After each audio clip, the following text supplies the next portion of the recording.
Murakaza neza kuri Next TV.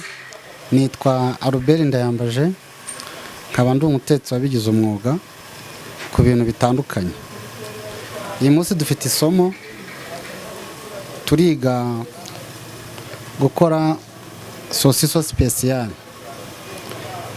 sosiso, ariko itarimo amavuta menshi cyane, nayo isa nkaho ari umwimerere, uretse ko turafata ibiba bigize sosiso tubinataririze, tubigabanya ubukana, ku buryo abantu basanzwe bagira zandwa badakunda amavuta, bakunze kugira indwara z'umuvuduko cyangwa se pressure birumvikana, cyangwa se za diabete n'ibindi nk'ibyo ngibyo, nabo bakaba bajya bayikoresha.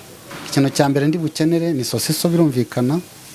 Sosiso tugira amoko abiri, tugira bife sosiso, tukagira na poke, ni ikoze mu nyama z'ingurube.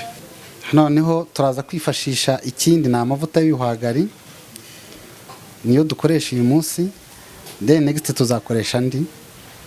Hanyuma turaza gukenera ibirayi nibyo turi bukoreshe mu buryo buri special, nabwo muraza kubibona. Ikindi turakoresha wa mushongi wacu w'ibintu biri naturel, nuvuga ni igitunguru, tungurusumu nkeya, turifashisha na kamagi. Urebye ni ibyo ngibyo. Ubundi biba byiza iyo ufashe ibirayi ukabishyira mu mavuta mabisi, then ugashyira kuri cuisiniere, ni gaze birumvikana, cyangwa ugashyira ku mbabura. Aha dufata amavuta tugashyiramo ibirayi bigashyana. Impamvu bishyana, iyo ufashe amavuta ukayabanzaho, icyo gihe amavuta aracayuka, cyo bita gucayuka mu Kinyarwanda.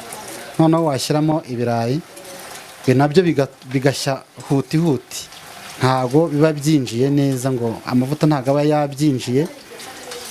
Noneho nyuma ngo bize gushya neza, ubikuremo byahiye, atari ukubabuka. Iyi sote yacu iradutwara hagati y'iminota 10 n'iminota 15.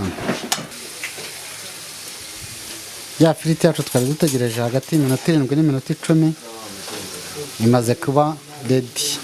Ukigiye gukurikiraho ni ukuyarura ikumukamo gakeya, ubundi tukadushyiramo sosiso n'ibindi bigendana nayo.